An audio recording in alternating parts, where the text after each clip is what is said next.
Okay, so we'll make a start. I want to start by saying I want to acknowledge the traditional custodians of the land on which I'm standing, which are the lands of the Wurundjeri people of the Kulin Nation. I'd like to pay my respects to elders past, present, and importantly emerging, but also acknowledge that there will be other Aboriginal lands on which you may be sitting or watching this from if it's on a recording. So I pay my respects to other Aboriginal and Torres Strait Islander peoples, lands, and cultures. Today is really in two parts. The first part is to talk about NAIDOC Week and to launch that and talk about Heal Country. And the second bit is to talk about the new inclusion statement and the launch of that. And you can see my very untidy office behind me, but the two posters in the background, and we need to get a bigger one for NAIDOC Week, I think, to match the one for the culture and identity piece, but we'll get that in a minute. But I think it's great. And today also is the first day to speak to staff from our new organisation.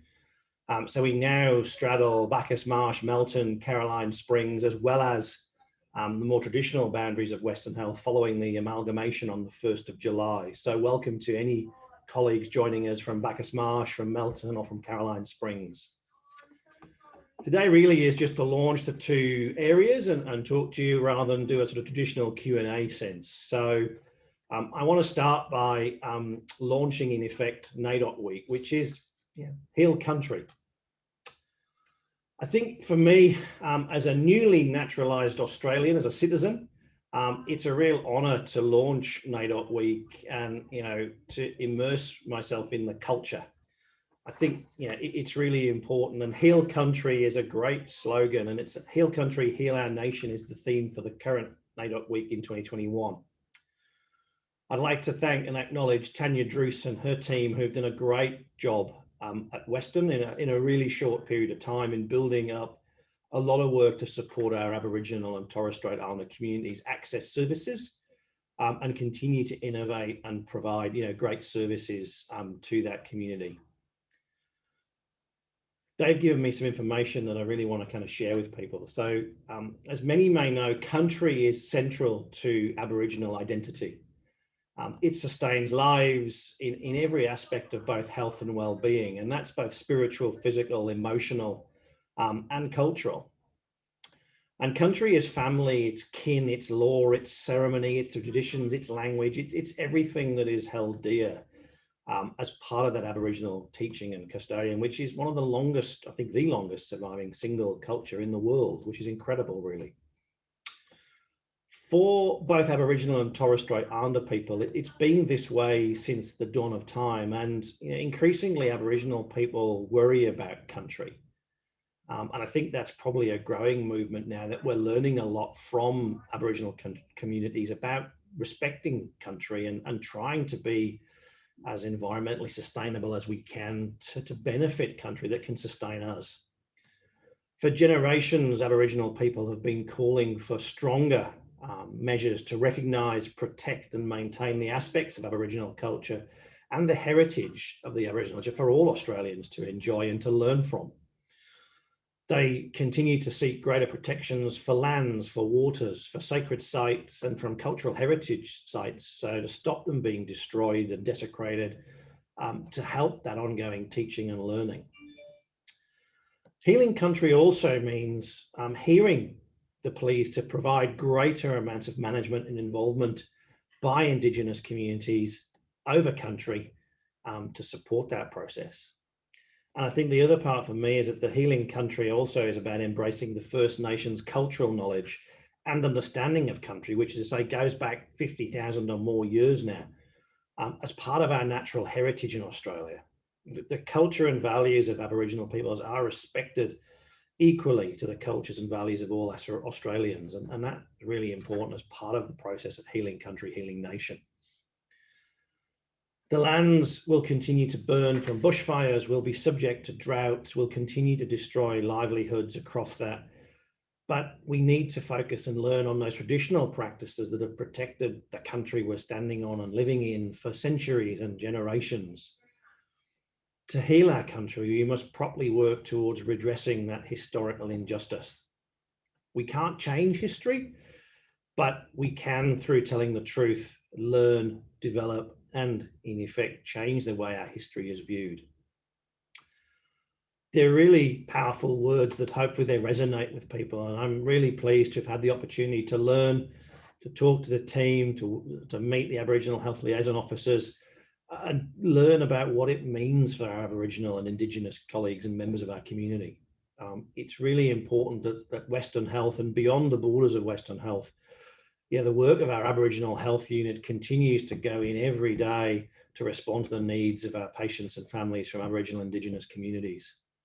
I really want to say a huge thank you to Tanya and the team for that great work that they've been doing and continue to do to support that community, their community, our community, get access to better services quicker and address some of those inequalities. So I really appreciate all the work that we all do every day to help close the gap, to heal country and to take that forward. So a huge thank you, and hopefully colleagues will be able to support and help that work going forward.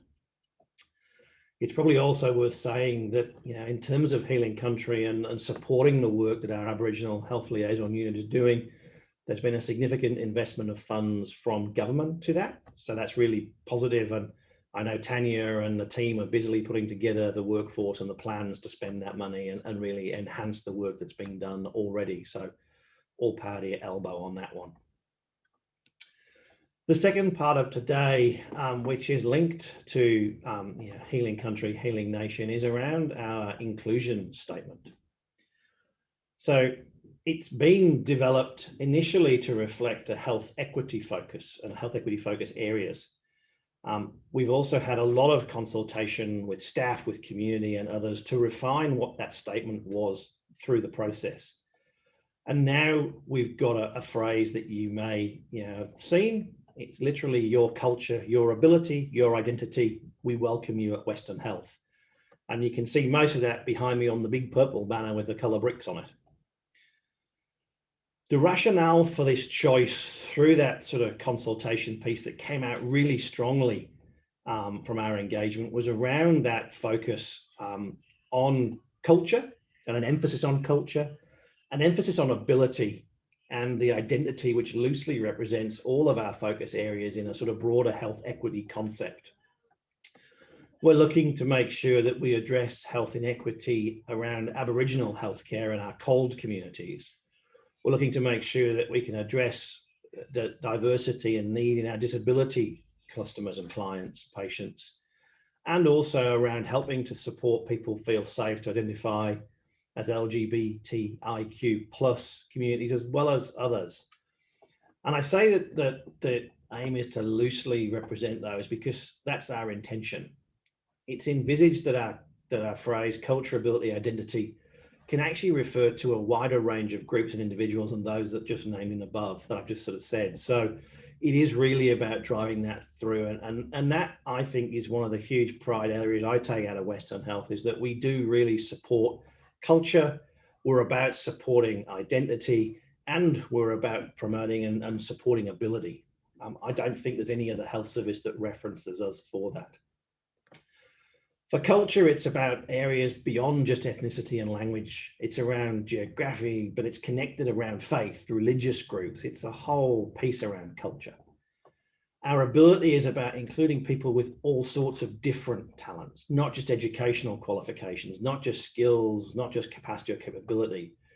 It's about looking at the person and helping them have the best that they can be and really harnessing that identity and ability they've got.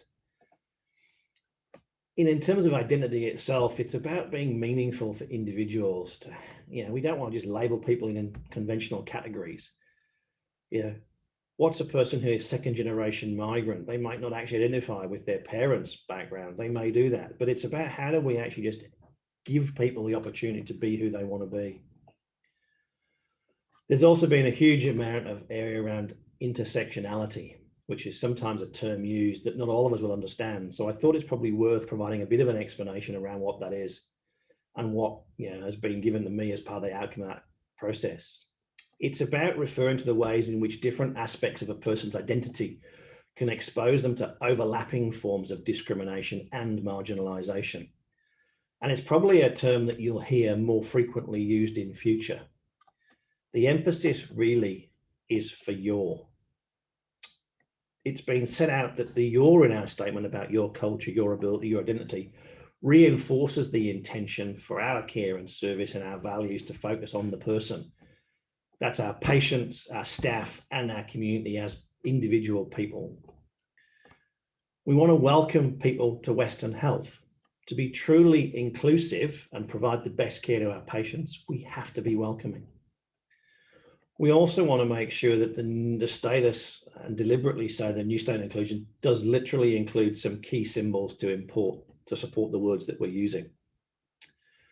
You can see those various logos on the top of the flag there, and they're there deliberately around. The ability logo has been taken from the International Day of People with Disabilities, and we've had permission to do that. There is currently no other universal signal or symbol that's being used for people living with a disability. The progress flag is on there because it's a recent decision that builds on the rainbow flag that some of you may be well aware of, which is also the Philadelphia flag, which included black and brown colors to convey awareness of people from colored LGBTQIQ+ communities, and also about including the transgender flag. So it's about continuing to grow and emphasize that sort of individual identity. The progress flag also includes now the transgender flag with different colors of pink, blue, and white, and it's trying to symbolize progress. And it is gaining traction now across Australia, and I think that's really positive. The interpreter logo is also a widely recognized one, but it's on there as well to support both cultural and linguistic diversity even. And then we have both the Torres Strait Islander and Aboriginal flags on there as well to support welcoming and an inclusion of communities from those as well. And I'd say it's really important to acknowledge those two flags as launching NAIDOC week. So I hope that you agree that from all the consultation that we've done to try and boil out what is a very big area of work across a number of different groups, that the statement that we have really captures as a powerful inclusion piece for Western Health to continue to support our values and our core belief. So what I want to do is sign off by literally saying, thank you for tuning in, and your culture, your ability, your identity, we do welcome you at Western Health. So thank you very much. It's really great and appreciate that. So thanks for tuning in. All the very best.